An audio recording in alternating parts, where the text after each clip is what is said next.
Hello friends, welcome back to my channel. ட்ராமாக்குள்ளே போகிறதுக்கு முன்னாடி மறக்காமல் அந்த வீடியோக்கு ஒரு லைக்கை போட்டுருங்க. வாங்க ட்ராமாக்குள்ளே போகலாம்.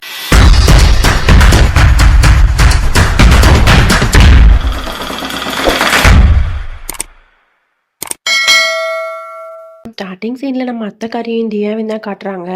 தியா மேலே தண்ணியாக இருக்குன்னு சொல்லிட்டு அத்தைக்காரி வந்து ஒரு டவலை வச்சு துடைக்கிறா. அதில் பார்த்தா வந்து அவள் உடம்புல இருந்த அந்த ரெட் கலர் ஃபுல்லாகவே வந்து அந்த டவலில் வந்து ஒட்டிக்கிட்டு. இதை அத்தைக்காரி பார்த்தோன்னா பயங்கரமாக ஷாக் ஆகுறா. தியாவும் அத்தைக்காரி வந்து இதை நோட் பண்ணிட்டா அப்படிங்கிற மாதிரி பார்த்துட்டு முழிச்சிட்டு இருக்கா. கரெக்டாக அந்த டைமுக்கு வந்து ரதன் சிங் வந்து அத்தைக்காரி இப்படி கீழே விழுந்துட்டா அப்படிங்கிறத தெரிஞ்சுக்கிட்டு வந்து உங்களுக்கு என்னாச்சு, இப்போ எல்லாம் ஓகே தானே அப்படிங்கிற மாதிரி பேசிட்டு தியாவை வந்து அந்த இடத்துல இருந்து கூட்டிட்டும் போயிடுறான். உடனே தியா சொல்றா, இந்த மாதிரி நடந்துச்சு, அத்தைக்கு வந்து கண்டிப்பா வந்து டவுட் வந்திருக்கும், எனக்கு பயமா இருக்கு, நம்ம நெக்ஸ்ட் இப்போ என்ன பண்றது அப்படிங்கிற மாதிரிலாம் அவள் புலம்பிட்டு இருக்கா. ரதன் சிங் சொல்றான், இல்ல அத்தைக்கு தெரிஞ்சிருந்தா நிறைய ஒரு பெரிய இப்போ ஆர்ப்பாட்டமே நடத்திருப்பாங்க, அவங்களுக்கு தெரியல அப்படிங்கறனாலதான் இப்போ வந்து அமைதியா இருக்காங்க அப்படிங்கிற மாதிரி சொல்லி அவனும் வந்து சமாளிச்சிடறான். அதுக்கப்புறம் ரதன் சிங் அந்த இடத்த விட்டு போயிடுறான். உடனே மேல இருந்து அத்தைக்காரி வந்துட்டு நீ இங்க வா அப்படிங்கிற மாதிரி தியாவோட கையை பிடிச்சி இழுத்துட்டு போய் ரூம்ல வச்சு கேள்வி கேட்டுட்டு இருக்கா. எதுக்காக நீ என்கிட்ட போய் சொன்ன, இது வந்து வெறும் குங்குமம் தானே, அதுதானே நீ மேல அப்ளை பண்ணிட்டு இந்த ஃபங்க்ஷனை தடுக்கணுன்றதுக்காக இப்படி பண்ணியிருக்க, இதுக்காக நீ இப்படி பண்ண அப்படிங்கிற மாதிரி பயங்கர கோவத்தோட கேட்டுட்டு இருக்கா. இவ என்ன சொல்றதுனே தெரியாம முழிச்சுட்டு நிக்கிறா. அப்ப கரெக்டா அந்த டைமுக்கு வந்து ரதன் சிங் வந்துட்டு, இங்க பாருங்க அத்தை, நான் தான் வந்து அவளை இப்படி போய் சொல்ல சொன்னேன். ஏன் அப்படின்னா அந்த வீட்டுல யாருமே வந்து தியாவை வந்து மதிக்க மாட்டாங்க, எந்த ஒரு வேலையும் வந்து அவ ஒழுங்கா செய்ய மாட்டா அப்படிங்கிற மாதிரியே மட்டம் தட்டி பேசிட்டு இருக்காங்க. அப்ப அந்த டைம்ல இந்த ஃபங்க்ஷன்லாம் நடந்துச்சுன்னா இவளை இன்னுமே மட்டம் தட்டி பேசுவாங்க. அதனாலதான் வந்து நாங்க இப்படி ஒரு பிளானை போட்டு இந்த ஃபங்க்ஷன் நடக்காம நாங்க வந்து தடுத்தோம், வேற ஒரு ரீசன் இல்லை அப்படிங்கிற மாதிரி சொல்லி அவன் வந்து அந்த பிரச்சனையை வந்து அப்படியே சமாளிச்சிடறான்.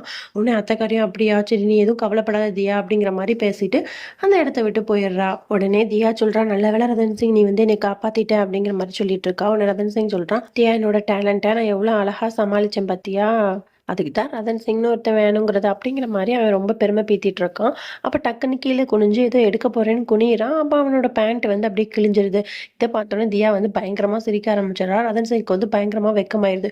போ போ, எனக்கு வேற ஒரு ஷார்ட்ஸை எடுத்துட்டு வா, போ போ அப்படிங்கிற மாதிரி சொல்லி அவளை வந்து அனுப்பி விட்டுறான். அவளும் பயங்கரமா சிரிச்சுட்டே போயிட்டு வேற ஒரு ட்ரெஸ் எடுத்துட்டு வந்து ரதன் சிங் கிட்ட கொடுக்க வரா. பார்த்தா ரதன் சிங் வந்து ஒரு டேபிளுக்கு பின்னாடி ஒளிஞ்சிருக்கான், யாரும் வந்தா பாத்திரக்கூடாது அப்படிங்கிற மாதிரி.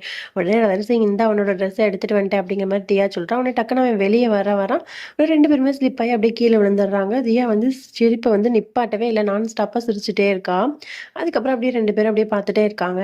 அப்புறம் அப்படியே நெக்ஸ்ட் டே ஆகிடுது. தியா வந்து கிச்சனுக்கு வரா. அப்போ அத்தைக்காரி வந்து அங்கே நின்றுட்டு இருக்கா. உடனே அத்தைக்காரி வந்து யோசிக்கிறா, தியாவுக்கு வந்து எந்த வேலையுமே செய்ய தெரியாதுன்னு சொல்லி எல்லாரும் மட்டம் தட்டுறாங்க அப்படிங்கிற மாதிரி தான் ரதன் சிங் வந்து சொல்லியிருப்பான். உடனே அதை நினைச்சிட்டு அக்காரி வந்து தியா கிட்ட சொல்றா, தியா இந்த மாதிரி கொஞ்சம் தாளிக்கிறது எப்படி, எப்படி வந்து தயிர் ரெடி பண்றது, இந்த மாதிரி குட்டி குட்டி வேலையெல்லாம் வந்து நீ கத்துக்கோ சரியா அப்படிங்கிற மாதிரி ஒன்று ஒன்றா சொல்லி கொடுத்துட்டு இருக்கா. உடனே அத்தைக்காரி வந்து ஒரு பவுல் ஃபுல்லா வந்து தயிரை கொடுத்து இதை வந்து மோர் கடைஞ்சு வை அப்படிங்கிற மாதிரி சொல்றா. அதை தியா வந்து தப்பு தப்பா பண்ணிட்டு இருக்கா. உடனே இதை எல்லாத்தையும் வந்து சாக்ஷி அக்கா இருக்கல, அவ பார்த்து தியா வந்து கிண்டல் பண்ணிட்டு இருக்கா. அதுக்கப்புறம் சாக்ஷி அக்கா சொல்றா, இந்த மாதிரி யாஸ்க்கு பார்த்துருக்க பொண்ணு அவங்க அப்பாவும் வந்திருக்காங்க, கொஞ்சம் வாங்க அப்படிங்கிற மாதிரி அத்தைக்காரியை வந்து கூட்டிட்டு போயிடுறா. அப்புறம் அத்தைக்காரி அவங்க ரெண்டு பேர்கிட்டயும் பேசிட்டு இருக்கா. உடனே யாஷோட ஃபியான்சி இருக்கால, அவ சொல்றா, இந்த மாதிரி ஹோலி வரப்போதுல, அதனால நான் நேச்சுரலாவே கலர்ஸ்லாம் செஞ்சு உங்களுக்காக கொண்டு வந்திருக்கேன் அப்படிங்கிற மாதிரி சொல்லிட்டு அதை வந்து கொடுக்க வந்திருக்கா. உடனே சாக்ஷி அக்கா வந்து அத்தைக்காரிட்ட சொல்றா, ஒரு மருமக என்னன்னா ஒண்ணுமே தெரியாம இருக்கா, இன்னொரு மருமக என்ன ரொம்ப எக்ஸ்பெக்டா இருக்கா, ரெண்டுமே ரெண்டு லெவல் எக்ஸ்ட்ரீம்ல இருக்காங்களே அப்படிங்கிற மாதிரி சொல்லி கிண்டல் பண்ணிட்டு இருக்கா. உடனே அத்தைக்காரி வந்து அப்படியே யோசிச்சுட்டு இருக்கா. அப்போ அந்த இடத்துக்கு வந்து ஹோட்டல்ல இருந்து ஒரு மேனேஜர் வராங்க. வந்தோடனே அத்தைக்காரி வந்து என்னாச்சு அப்படிங்கிற மாதிரி கேட்கறாங்க. இல்ல இந்த மாதிரி வந்து பட்ஜெட்லாம் வந்து போட வேண்டியது இருக்கு, தியா ராணியை வந்து கொஞ்சம் வர சொல்றீங்களா, ரதன் சிங்க்கு வந்து அவ்வளவா எதுவுமே தெரியல அப்படிங்கிற மாதிரி சொன்னோன்னே அத்தைக்காரி சொல்றா, இல்ல அவன் வந்து லண்டன்ல இருந்து படிச்சுட்டு வந்திருக்கான், அவனால முடியும், நீங்க வந்து அவனை தான் வந்து எல்லா பட்ஜெட்டுமே பார்க்கணும்னு சொல்லிடுங்க, இந்த ஃபைல்ஸ் எல்லாம் கொண்டு போய் கொடுத்துருங்க அப்படிங்கிற மாதிரி சொல்லிட்டு நிறைய ஃபைல்ஸையும் கொடுத்து விட்டுறா. உடனே இந்த மேனேஜரும் கொண்டு போய் ரதன் சிங் கிட்ட வந்து தியா ராணி எல்லாம் வரமாட்டாங்களா, நீங்க தான் வந்து எல்லாமே பார்த்துக்கணும்னு சொல்லிட்டு அத்தைக்காரி அவங்க வந்து சொல்லிட்டாங்க அப்படிங்கிற மாதிரி சொல்லி இந்த ஃபைல்ஸை ஃபுல்லா அவன் கிட்ட கொடுத்துட்றா. அவன் வந்து முடிச்சிட்டு இருக்கான், இவ்வளோ பட்ஜெட்டை நான் எப்படி மேனேஜ் பண்ண போறேன்னு எனக்கே தெரியலையே அப்படிங்கிற மாதிரி முடிச்சிட்டு இருக்கான். அதுக்கப்புறம் அப்படியே தியாவை தான் காட்டுறாங்க. தியாவை வந்து அத்தைக்காரி வந்து கிச்சன் திங்ஸ்லாம் இருக்கக்கூடிய ஸ்டோர் ரூமுக்கு வந்து கூட்டிட்டு போயிட்டு என்னென்ன திங்ஸ் இருக்கு இல்ல அப்படிங்கறதெல்லாம் ஸ்டாக் லிஸ்ட் எடுத்துட்டு இந்த மாசத்துக்கான பட்ஜெட்டை போடு அப்படிங்கிற மாதிரி அந்த ரூம்ல வந்து வச்சு சொல்லிட்டு இருக்கா. அப்ப கரெக்டா வந்து நம்ம ரதன் சிங் வந்து டவுட் கேட்கறதுக்காக தியாக்கு வந்து வீடியோ கால் பண்ணிடுறான். உடனே அத்தைக்காரி வந்து வாங்கி பேசிட்டு, இங்க பாரு ரதன் சிங், உன்னோட வேலையை நீ தான் பாத்துக்கணும், அவ வந்து வீட்டுக்கு தேவையான பட்ஜெட்லாம் வந்து போடுறதுக்காக எல்லா வேலையும் பார்த்துட்டு இருக்கா, நீ வந்து அவளை டிஸ்டர்ப் பண்ணாத அப்படிங்கிற மாதிரி சொல்லி அவனை வந்து கட் பண்ணி விட்டுறா. அதுக்கப்புறம் அத்தைக்காரி அந்த இடத்த விட்டு போயிடுறா. தியா வந்து அந்த திங்ஸ்லாம் என்னென்ன இருக்கு அப்படிங்கறதெல்லாம் ஒன்று ஒன்றா பார்த்துட்டு இருக்கா. அவளுக்கு என்னென்ன திங்ஸ் என்னென்னங்கிறதே அடையாளம் தெரியல. துவரம் பருப்பு எது, கடலை பருப்பு எது, இந்த மாதிரி எதுவுமே வந்து அவளுக்கு அடையாளம் தெரியல. ஒரு மாரி முழிச்சுட்டே உட்காந்துருக்கா. அதுக்கப்புறம் வந்து அத்தைக்காரியோட தங்கச்சி உட்காந்து பேசிட்டு இருக்காங்க. அப்ப அந்த டைம்ல ஒரு வேலைக்காரி அந்த பக்கமா போறா. உடனே அத்தைக்காரி நிப்பாட்டி, "நீங்க யாரு?" அப்படிங்கிற மாரி கேட்டுட்டு இருக்கா. உடனே நான் வந்து இந்த மாரி உங்க வேலைக்காரி இருக்கால்ல, அவளோட நாத்தனார் அப்படிங்கிற மாரி சொன்னோனே, சரி ஓகே போங்க அப்படிங்கிற மாரி சொல்லிடுறா. உடனே அந்த லேடியும் உள்ள போயிடுறாங்க. போயிட்டு அங்க போயிட்டு தியா தியா அப்படிங்கிற மாரி கூப்பிடுறாங்க. அவ வந்து திரும்பி பார்த்துட்டு பயங்கரமா கத்திடுறா. உடனே கத்துன கத்துல வந்து பக்கத்துல இந்த ஷெல்ஃப்ல இருக்க ஒரு மாவு டப்பாவையும் தட்டி விட்டுறா. உடனே அது வந்து அப்படியே மேல விழுந்துருது. ஆப்போசிட்ல இருந்த அந்த லேடி யாரு அப்படின்னா நம்ம ரதன் சிங் தான். வந்து ஒரு லேடி கெட்டப்ல போட்டு அங்க வந்து வந்திருப்பான். எதுக்காக அப்படின்னா அவனுக்கு ஆஃபீஸ் விஷயமா வந்து நிறைய டவுட்ஸ் இருந்திருக்கும். அதை கேட்க வந்தா அத்தைக்காரி வந்து திட்டிடுவா அப்படின்னு சொல்லிட்டு இந்த மாதிரி ஒரு கெட்டப்ல வந்து வந்திருப்பான். உடனே தியா இருந்துட்டு பயங்கரமா பயந்துடுறா. என்ன ரதன் சிங் இது என்ன வேஷம் அப்படிங்கிற மாதிரி கேட்டோன்னே, இல்ல அத்தைக்காரங்க வந்து வரக்கூடாதுன்னு சொல்லிட்டாங்கல்ல, அதனாலதான் நான் இப்படி வர வேண்டியதா போச்சு அப்படிங்கிற மாதிரி சொல்லிட்டு அங்கேயே உட்காந்து ஆஃபீஸ் டவுட்லாம் ஃபுல்லா கிளியர் பண்ணிட்டு அதுக்கப்புறம் அவன் அங்க அந்த இடத்த விட்டு போயிடுறான். இது எல்லாத்தையுமே வந்து அத்தைக்காரி வெளியே இருந்து பார்த்து கேட்டுறா. அவளுக்கு வந்து பயங்கரமா டென்ஷன் ஆயிருது. அதுக்கப்புறம் நடந்து போய்கிட்டே இருக்கா யோசிச்சுட்டு. அப்போ அத்தைக்காரியோட தங்கச்சியும் சாக்ஷி அக்காவும் பேசிட்டு இருக்காங்க. அப்போ உடனே அத்தைக்காரி சொல்றா, நீங்க கொஞ்சம் வா, நான் உங்ககிட்ட பேசணும் அப்படிங்கிற மாதிரி அத்தைக்காரியோட தங்கச்சியை வந்து கூப்பிடுறா. உடனே சாக்ஷி அக்கா வந்து நிப்பாட்டாம பேசிக்கிட்டே இருக்கா. உடனே சாக்ஷி அக்காவை 2 திட்டு திட்டி விட்டுட்டு அத்தைக்காரியோட தங்கச்சியை கூப்பிட்டுட்டு அவ வந்து மேல ரூமுக்கு போறா. இது எல்லாத்தையுமே வந்து அந்த மீசக்காரன் இருக்கான் அவன் நோட் பண்ணிட்டு, என்ன விஷயமா இருக்கும், என்ன ரகசியமா இருக்கும் அப்படிங்கிற மாதிரி அவங்க பின்னாடியே போயிடுறான். அதுக்கப்புறம் அத்தைக்காரியோட தங்கச்சியும் ரூம்ல உட்காந்து நடந்த எல்லாத்தையுமே பேசிட்டு இருக்காங்க. அத்தைக்காரியோட தங்கச்சிக்கு பயங்கரமான ஷாக்கு.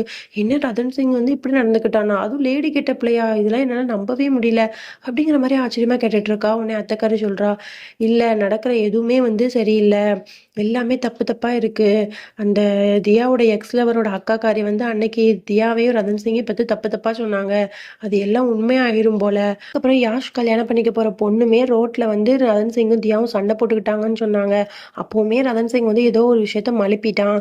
அதுக்கப்புறமா வந்து அலர்ஜி ஆயிட்டுன்னு சொன்னாங்க. ஆனா அது அலர்ஜியே ஆகல. 2 பேரும் சேர்ந்து டிராமா பண்ணிருக்காங்க.